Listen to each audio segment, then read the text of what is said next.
मरकुस बाब नंबर 9। ईसा ने उन्हें यह भी बताया, मैं तुमको सच बताता हूँ, यहाँ कुछ ऐसे लोग खड़े हैं जो मरने से पहले ही खुदा की बादशाही को कुदरत के साथ आते हुए देखेंगे। पहाड़ पर ईसा की सूरत बदल जाती है। 6 दिन के बाद ईसा सिर्फ पतरस, याकूब और यूहन्ना को अपने साथ लेकर ऊंचे पहाड़ पर। वहां उसकी शक्ल सूरत उनके सामने बदल गई। उसके कपड़े चमकने लगे और निहायत सफेद हो गए। दुनिया में कोई भी धोबी कपड़े इतने सफेद नहीं कर सकता। फिर इलियास और मूसा जाहिर हुए और ईसा से बात करने लगे। पतरस बोल उठा, उस्ताद, इतनी अच्छी बात है कि हम यहाँ हैं। आइए हम 3 झोपड़ियाँ बनाए, एक आपके लिए, एक मूसा के लिए और एक इलियास के लिए। उसने ये इसलिए कहा कि तीनों शागिर्द सहमे हुए थे और वो नहीं जानता था कि क्या कहे। इस पर एक बादल आकर उन पर छा गया और बादल में से एक आवाज सुनाई दी, ये मेरा प्यारा फर्जंद है, इसकी सुनो। अचानक मूसा और इलियास गायब हो गए। शागिर्दों ने चारों तरफ देखा लेकिन सिर्फ ईसा नजर आया। वो पहाड़ से उतरने लगे तो ईसा ने उन्हें हुक्म दिया, जो कुछ तुमने देखा है उसे उस वक्त तक किसी को न बताना जब तक कि इब्ने आदम मुर्दों में से जी न उठे। चनाच उन्होंने ये बात अपने तक महदूद रखी, लेकिन वो कई बार आपस में बहस करने लगे कि मुर्दों में से जी उठने से क्या मुराद हो सकती है। फिर उन्होंने उससे पूछा, शरीयत के उलमा क्यों कहते हैं कि मसीह की आमद से पहले इलियास का आना जरूरी है?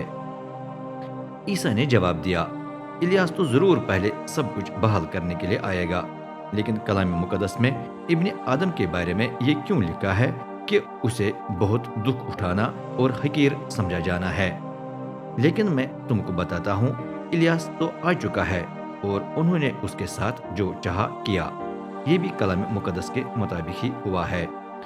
ईसा लड़के में से बदरू निकालता है। जब वो बाकी शागिर्दों के पास वापस पहुंचे तो उन्होंने देखा कि उनके गिर्द एक बड़ा हुजूम जमा है और शरीयत के कुछ उलमा उनके साथ बहस कर रहे हैं। ईसा को देखते ही लोगों ने बड़ी बेचैनी से उसकी तरफ दौड़कर उसे सलाम किया। उसने शागिर्दों से सवाल किया, तुम उनके साथ किसके बारे में बहस कर रहे हो? हुजूम में से एक आदमी ने जवाब दिया, उस्ताद, मैं अपने बेटे को आपके पास लाया था। वो ऐसी बदरू के कब्जे में है जो उसे बोलने नहीं देती, और जब भी वो उस पर गालिब आती है वो उसे जमीन पर पटक देती है।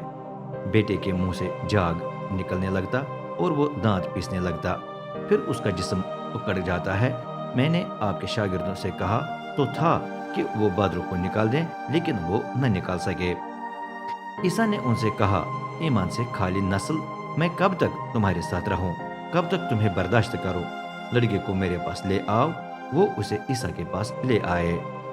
ईसा को देखते ही बदरू लड़के को झंझोड़ने लगी।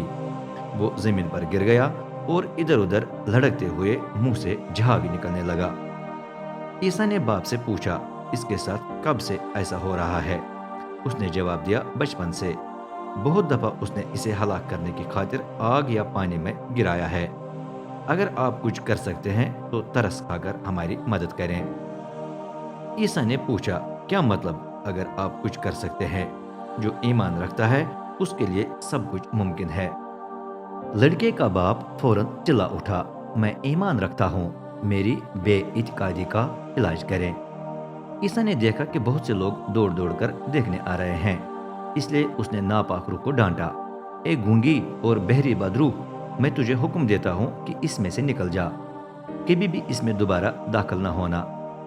इस पर बदरू चीख उठी और लड़के को शिद्दत से झंझोड़ कर निकल गई।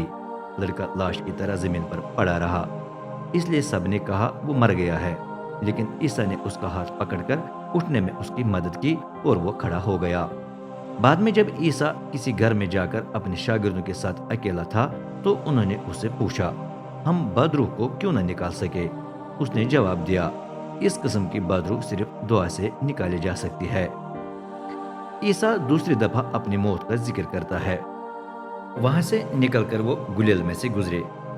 ईसा नहीं चाहता था कि किसी को पता चले कि वो कहाँ है, क्योंकि वो अपने शागिर्दों को तालीम दे रहा था। اس نے ان سے کہا ابن آدم کو آدمیوں کے حوالے کر دیا جائے گا، وہ اسے قتل کریں گے لیکن 3 دن کے بعد وہ جی اٹھے گا۔ لیکن شاگرد اس کا مطلب نہ سمجھے اور وہ عیسیٰ سے اس کے بارے میں پوچھنے سے ڈرتے بھی تھے، کون سب سے بڑا ہے؟ چلتے چلتے وہ کفرنہوم پہنچے۔ جب وہ کسی گھر میں تھے تو عیسیٰ نے شاگردوں سے سوال کیا، راستے میں تم کس بات پر بحث کر رہے تھے؟ لیکن وہ خاموش رہے، کیونکہ وہ راستے میں اس پر بحث کر رہے تھے کہ ہم میں سے بڑا کون ہے۔ عیسیٰ بیٹھ گیا اور 12 شاگردوں کو بلا کر کہا، جو اول ہونا چاہتا ہے وہ سب سے آخر میں آئے اور سب کا خادم ہو۔ پھر اس نے ایک چھوٹے بچے کو لے کر ان کے درمیان کھڑا کیا، اسے گلے لگا کر اس نے ان سے کہا، جو میرے نام میں ان بچوں میں سے کسی کو قبول کرتا ہے وہ مجھے ہی قبول کرتا ہے، اور جو مجھے قبول کرتا ہے وہ مجھے نہیں بلکہ اسے قبول کرتا ہے جس نے مجھے بھیجا ہے۔ جو ہمارے خلاف نہیں وہ ہمارے حق میں ہے۔ یونا بول اٹھا، استاد ہم نے ایک شخص کو دیکھا جو آپ کا نام لے کر بدروہیں نکال رہا تھا، ہم نے اسے منع کیا کیونکہ وہ ہماری پیروی نہیں کرتا۔ لیکن عیسیٰ نے کہا، اسے منع نہ کرنا، جو بھی میرے نام میں معجزہ کرے وہ اگلے لمحے میرے بارے میں بری باتیں نہیں کہہ سکے گا، کیونکہ جو ہمارے خلاف نہیں وہ ہمارے حق میں ہے۔ میں تم کو سچ بتاتا ہوں، جو بھی تمہیں اس وجہ سے پانی کا گلاس پلائے کہ تم مسیح کے پیروکار ہو، اسے ضرور اجر ملے گا۔ آزمائش۔ اور جو کوئی مجھ پر ایمان رکھنے والے ان چھوٹوں میں سے کسی کو گناہ کرنے پر اکسائے، اس کے لیے بہتر ہے کہ اس کے گلے میں بڑی چکی کا پاٹ باندھ کر اسے سمندر میں پھینک دیا جائے۔ اگر تیرا ہاتھ تجھے گناہ کرنے پر اکسائے تو اسے کاٹ ڈالنا، اس سے پہلے کہ تو 2 ہاتھوں سمیت جہنم کی کبینہ بجھنے والی آگ میں چلا جائے، یعنی وہاں جہاں لوگوں کو کھانے والے کیڑے کبھی نہیں مرتے اور آگ بھی نہیں بجھتی۔ بہتر یہ ہے کہ تو ایک ہاتھ سے محروم ہو کر ابدی زندگی میں داخل ہو۔ اگر تیرا پاؤں تجھے گناہ کرنے پر اکسائے تو اسے کاٹ ڈالنا، اس سے پہلے کہ تجھے 2 پاؤں سمیت جہنم میں پھینکا جائے، جہاں لوگوں کو کھانے والے کیڑے کبھی نہیں مرتے اور آگ کبھی نہیں بجھتی۔ بہتر یہ ہے کہ تو ایک پاؤں سے محروم ہو کر ابدی زندگی میں داخل ہو۔ اور اگر تیری آنکھیں تجھے گناہ کرنے پر اکسائے تو اسے نکال دینا، اس سے پہلے کہ تجھے 2 آنکھوں سمیت جہنم میں پھینکا جائے، جہاں لوگوں کو کھانے والے کیڑے کبھی نہیں مرتے اور آگ کبھی نہیں بجھتی۔ بہتر یہ ہے کہ تو ایک آنکھ سے محروم ہو کر خدا کی بادشاہی میں داخل ہو، کیونکہ ہر ایک کو آگ سے نمکین کیا جائے گا اور ہر ایک قربانی نمک سے نمکین کی جائے گی۔ نمک اچھی چیز ہے، لیکن اگر اس کا ذائقہ جاتا رہے تو اسے کیوں کر دوبارہ نمکین کیا جا سکتا؟ اپنے درمیان نمک کی خوبیاں برقرار رکھو اور صلح سلامتی سے ایک دوسرے کے ساتھ زندگی گزارو۔